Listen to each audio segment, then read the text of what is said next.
kerasnya sepak bola di grassroots, teman-teman. Jadi ceritanya kemarin ini aku kembali menemani Al-Kahfi Bumi Respati atau Mas Bumi atau Bumi anakku tanding di For Scott Tangerang. Alhamdulillah setelah pekan kedua timnya Bumi bisa dapat poin, kemarin dapat 3 poin ya. Jadi pertama menang sekali, terus keduanya tumbang sekali. Jadi masih ada minimal sudah ada progres, itu yang saya syukuri. Dan dari sisi permainan timnya Bumi cukup lumayan berubah drastis. Yang sebelumnya di pekan pertama mereka itu kalah sekali, imbang sekali, dan sisi permainan mereka masih sangat-sangat jauh, terutama sepertinya bukan karena skillnya, tetapi yang bikin mereka kurang apa? Mental tempurnya. Jadi kayak grogi di lapangan, takutlah segala macamnya itu, teman-teman. Dari situ saya ngelihat pembelajarannya bahwasanya yang diperlukan anak-anak grassroots itu adalah jam terbang, seringnya bermain. Relasinya dalam kehidupan, ya kayak kehidupan saya nyata, teman-teman. Saya dulu orang yang sangat nggak pede, nggak berani, apalagi tampil di depan publik. Saat saya pidato di depan umum itu geregel, gemeter, pengen kencing segala macam, ngomong pun tidak lancar. Seperti saya ngomong di depan kamera ini, teman-teman. Ini juga hasil dari ribuan kali saya ngoceh depan kamera, sehingga saya udah los aja, udah pede aja. Dulu merasa deg-degan, padahal nggak ada orang langsung yang di depan saya. Tetapi lagi-lagi repetition is the king of success, apa bahasanya, repetition, ya pokoknya pengulangan unlimited lah, itu yang membuat kita bisa jadi bisa gitu.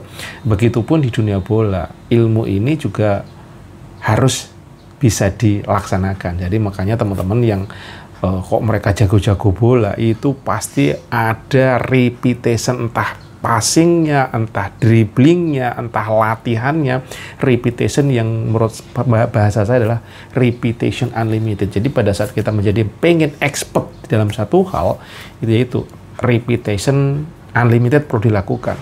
Ya mungkin Anda perlu 100, mungkin 200, 300, bahkan ya saya bilang repetition unlimited make you perfect. Nah itu.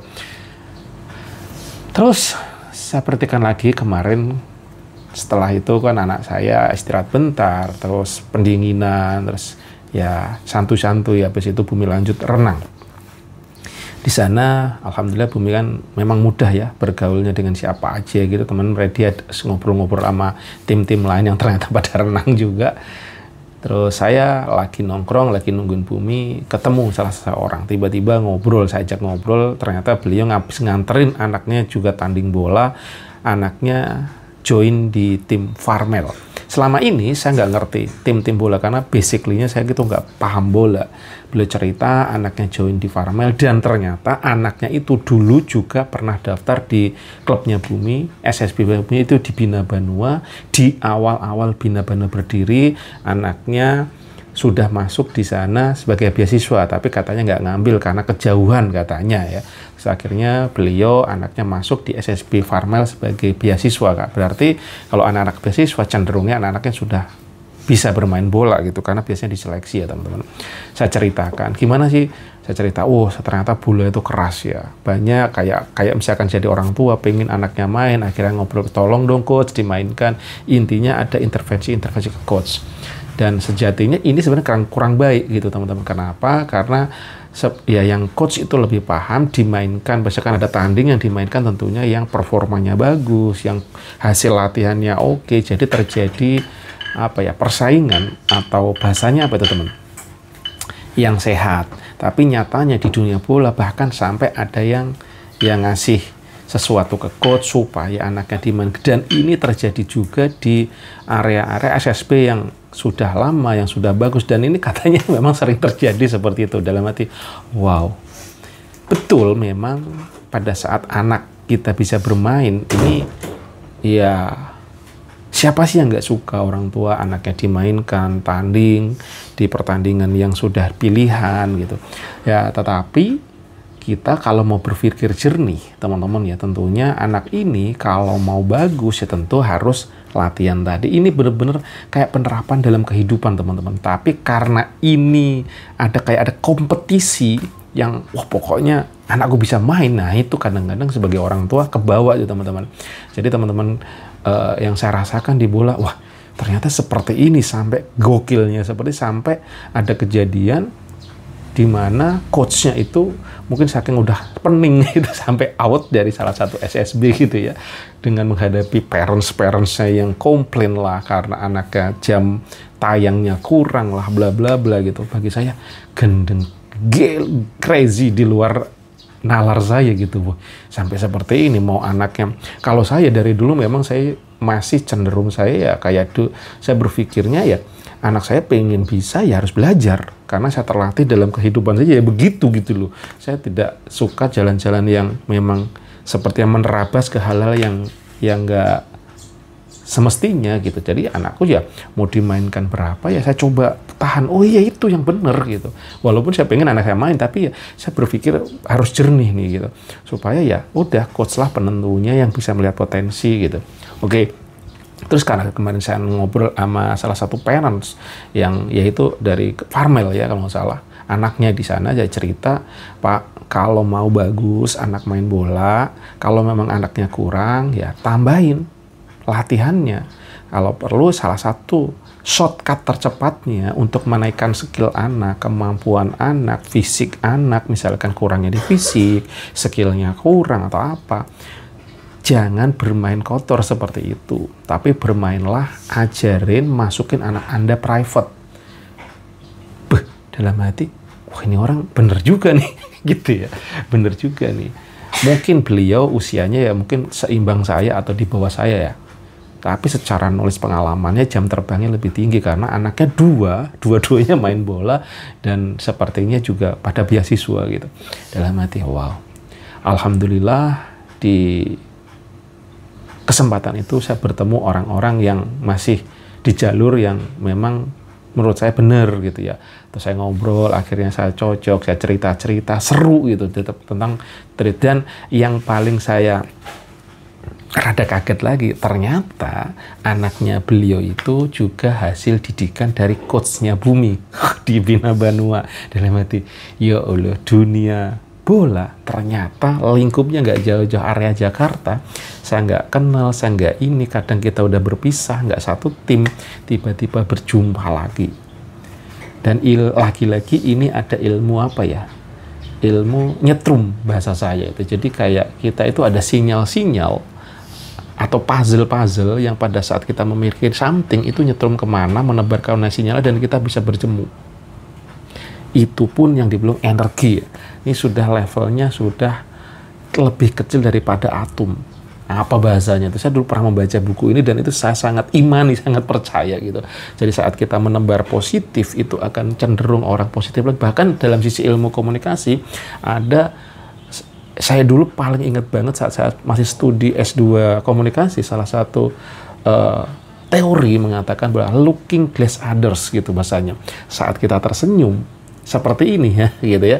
Seakan-akan itu yang saya senyum adalah Anda dan Anda berbalik memberikan senyum ke saya. Jadi Anda itu adalah cerminan saya gitu. Saya marah, Anda pasti saya tersenyum sampai tersenyum. Nah, itu yang dibahasakan adalah looking glass others, seakan-akan Anda itu cerminan, saya tuh di depan Anda seperti apa. Nah, ini begitupun dalam hal kayak tadi kita sinyalnya positif, Anda pun memberikan positif. Bisa jadi seperti itu, tapi lagi-lagi tidak 100% benar. Tapi kecenderungan seperti apa yang kita tebar, yaitu yang kita tuai gitu. Itu terjadi teman-teman. Saat kita nanti jalur negatif, ya efeknya bisa jadi negatif. Bahkan kemarin ada ketemu orang tua cerita, ada satu SPSB gitu ya, yang ya ibaratnya sogok menyogok lah supaya anaknya bermain. Itu terjadi kayak kolektif dan ujung-ujungnya mereka ketahuan manajemen atasnya dan akhirnya nggak tahu lah dikasih punishment atau apa sampai sepertinya mau bedol desa cabut.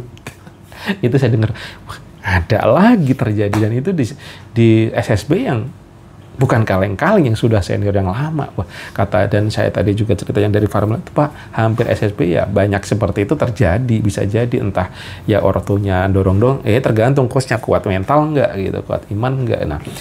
Nah marwahnya SSB saya rasa ini jadi jadi apa ya, harus kuat, harus kokoh gitu. Kalau mereka ternyata bermain-main seperti itu, kalau quality yang dimainkan tentunya hasilnya juga bagus. Nah, jangan-jangan Indonesia ini kok kenapa begitu banyak, bahkan Jakarta saya terkaget-kaget, banyak banget sekolah bola namanya SSB. Saya baru paham setelah saya sekarang ini ngikut anak saya di liga-liga ya, mulai dari ke saat ini saya di Liga Forscot Tangerang.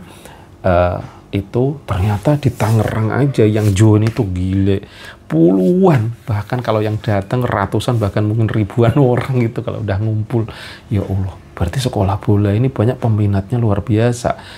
Nah, pantas terjadi hal-hal yang persaingan sangat ketat, ada yang persaingannya secara lurus dengan berlatih bagus, ya pokoknya naikin ini gitu ya, quality skill segalanya, tapi juga ada yang pengen bypass ini karena memang dorongannya, persaingannya crazy gitu teman. Nah, itu ceritaku teman-teman. Ternyata dunia bola pun keras, dan salah satu tadi kalau pengen naikin skill, kalau memang dari klub bolanya memang timingnya ya karena banyak orang gitu ya, tentunya secara latihannya ataupun fokusnya juga lebih kurang. Padahal saya sekarang itu Bumi itu udah di 3 hari berlatih, menurut saya kok masih kurang, karena mau di luaran persaingannya memang luar biasa.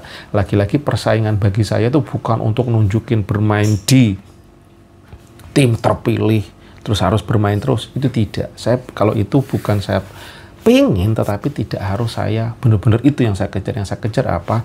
Skillnya naik, kemampuannya naik, individu naik, mental tempurnya naik. Itu yang pengen saya harapkan ke anak saya. Bukan berarti saya harus ngejar ke ikut tim ini, tim inti atau apa kayak gitu, bukan. Kalau dapat bonus, lagi-lagi saya dapat pencerahan juga dari coachnya Bumi waktu itu, waktu saat pertanding di pekan pertama di Forscot, itu kan saya cerita, wah timnya Bumi kalah coach gitu.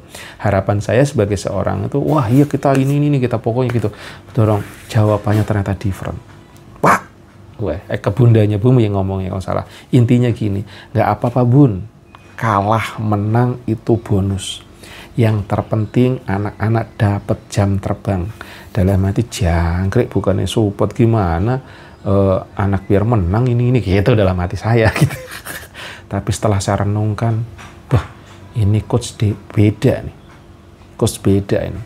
Justru coach-coach yang keren, coach-coach yang berpengalaman, gak peduli anak itu kalah menang, bukan kemenangan dulu yang dikejar. Ya, tetapi justru berikan pengalaman jam terbang ke anak, nanti anaknya jadi pede, anaknya misalkan dia kurang skill termotivasi untuk berlatih lebih. The real coach kudunya seperti itu. Oke, target menang bagus, pengen menang oke, tapi jangan di situnya dulu, tapi justru membangun mentalnya anak biar pede seperti apa, latihan seperti apa supaya naik skillnya.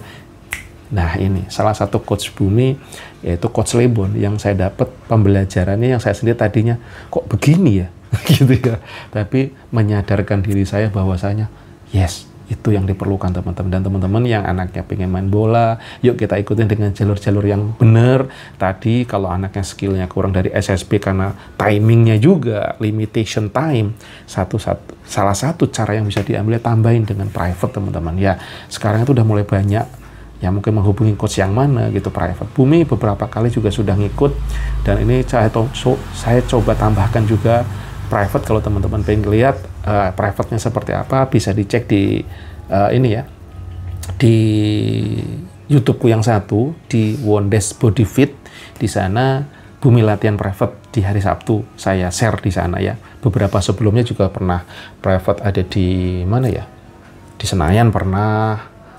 Terus ada juga di daerah sini, ke Kebon Jeruk juga pernah, dan sekarang move ke, ya mencoba-coba dengan mungkin tambah lagi, pengalaman berbeda lagi, coach berbeda, kayak gitu ya. Nanti mana yang lebih mantap, lebih cocok, ya saya ikutin aja. Yang penting anaknya enjoy. Dan yang pasti gimana caranya menaikkan skill dengan cara yang benar, bukan cara sogok menyogok, bukan minta-minta mohon-mohon ke coach pada saat mau pertandingan, tidak. Tapi justru yuk kita bersaing sehat, anak kita ajarin, karena sejatinya bola bukan sekedar bola saja teman-teman. Itu yang pengen saya terapkan ke anak saya. Bola inilah proses perjalanan kehidupan, tidak harus menjadi pemain bola.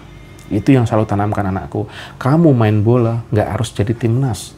Kalau kamu jadi timnas, bagus. Kalau kamu jadi pemain bola liga, bahkan keluar sana, that's good. Tapi bola bukan sekedar itu. Bola adalah kehidupan, bola adalah perjalanan, di sana ada bisnis. Justru saya yang pengen saya arahkan cenderung malah ke arah entrepreneurship-nya. Bola saya lihat begitu banyak pencintanya, tapi saya belum menemukan salah satu lapangan yang bagus, benar-benar standarnya oke menurut saya gitu ya. Dengan segala kekurangan saya lihat beberapa kayak misalkan di Pancoran, terus Bumi Latihan di Pancoran, Bumi Latihan di Senayan. Semua menurut saya masih perlu dinaikkan standarisasi, terutama salah satu contohnya apa? Toilet. Saya belum menemukan lapangan bola yang selama ini pernah saya datengin itu yang standari toiletnya bintang 5. Kalau teman-teman pernah ke hotel bintang 5, gimana toiletnya? Clear, bersih, rapi gitu ya. Salah satu toilet yang agak lumayan menurut saya lapangan bola yang pernah saya datengin itu di Menteng. Menteng itu udah agak mendingan. Itu walaupun ya masih kalah dari hotel bintang 5, tapi itu menurut saya salah satu fasilitas toiletnya terbagus. Sudah ada AC-nya, sudah kayak di mall lah minimal kayak gitu ya. Sudah ada AC-nya, sabun tersedia, showernya bagus, terus toilet bowlnya juga lebih rapi gitu. Tapi ada halal juga yang masih menurut saya perlu dinaikkan ya, standarisasinya, kebersihannya, kerapihannya, terus misalkan rule of the game-nya, misalkan penjaganya sambil menjaga sambil ngerokok, menurut saya itu juga sangat bertolak belakang di tempat yang sangat olahraga, tapi penjaganya aja jaga sambil merokok. Itu kita anak-anak yang lagi main tuh kena asap dalam hati. Ini kayak gitu tuh. Terus standarisasi rumputnya bagus, kebersihannya, kerapihannya, keramah tamahannya. Bahkan kalau saya bayangkan, saya ini dulu pernah basisnya di perhotelan, kenapa enggak gitu ya, keramah tamahan hospitality-nya tuh dimasukkan ke dunia bola. Jadi penggabungan antara tourism, pariwisata, plus keindahan bola, plus IT. IT itu apa? Kecepatannya, kecepatan dalam penyiarannya, mungkin harus di shoot secara bagus. Wah, itu akan jadi dunia tersendiri yang perputaran ekonominya luar biasa. Makanya saya pengen ajarkan anakku, bola bukan sekedar bermain bola, tapi fun, happy, dan juga ekonomi bisnis juga di sana. Jadi pada saat tidak bisa menjadi seorang pemain bola, peluang lainnya adalah bisnis bola amazing. Dari menjadi wasit, banyak saya pernah ngobrol-ngobrol, ternyata banyak orang nggak paham bahwa kalau mau berhasil di bola bukan menjadi pemain bola saja, ada peluang kedua, jadi wasit, jadi coach. Coach itu juga tidak harus ke yang keren-keren ke timnas segala macam, tapi kayak anak-anak yang membutuhkan pelatihan fisik supaya mereka naik, tendangan jago seperti tendangan bapaknya Aimar, si tendangan 80 juta. Saya juga baru tahu bapaknya Aimar, temannya Bumi, terkenal di Tangerang dengan tendangan 80 juta. Beliau salah satu ex-tim dari Persita Tangerang, dan alhamdulillah saya juga berjumpa, ternyata orangnya rada-rada gokil. Kemarin ketemu bercandanya, wah, jadi ketemu orang-orang yang di luar nalar lah, alhamdulillah teman-teman, gara-gara bola. Jadi itu ceritaku tentang bola teman-teman. Ini saya tidak mengeblame bahwa hal buruk segala macam, tidak, tapi saya pembelajaran buat saya dan gimana cara mengarahkan anak saya untuk bisa bermain bola untuk lebih baik, dan lebih baik. Lagi-lagi saya ini bukan seorang ngerti bola, tapi pas saya paham, itu loh dunia bola yang ada di Indonesia saat ini. Dan moga-moga ya entah nanti anak saya jadi pemain bola atau tidak, itu urusan kesekian, dan itu urusannya Tuhan Gusti Allah sing ngecat Lombok. Tapi saya ingin belajar gimana anak saya itu bermain dengan benar, skillnya mumpuni, terus mentalnya mumpuni, terus nggak bermain dengan yang negatif ya, contoh kasar lah, mungkin yang selama ini bisa terjadi karena rendahnya ilmu, rendahnya kemampuan. Nah itu pengen saya gimana menghilangkan itu, tapi dengan kualitas terbaik lah intinya itu. Dan lagi-lagi tadi bahwa bola bukan sekedar bola, tapi di sini ada kehidupan, ada bisnis, bahkan sosmani di situ terjadi. Nah bisa jadi bisa tidak menjadi pemain bola, tapi jadi expertnya di bola, bisnis baju bola, lapangan bola, jadi coach, jadi ini, wah itu ternyata bahwa bekerja menjemput duit itu tidak harus kerja di kantoran saja. Pemain bola juga ada berpikir tentang entrepreneurship, tentang bisnis. Itu yang ada di kepala saya teman-teman ya. Oke, cerita ngawur saya, dan ternyata ngobrol begini aja sudah 20 menit teman-teman. Ini nguploadnya bisa berjam-jam nanti karena koneksi internet saya wadidaw. Oke teman, see you next video. Mohon maaf kalau ada yang salah-salah. Kalau salah silahkan dikoreksi, diberikan masukan. Karena emang proses yang ada di kepala saya lepaskan aja pagi ini. See you, semangat selalu. See you, Assalamualaikum warahmatullahi wabarakatuh.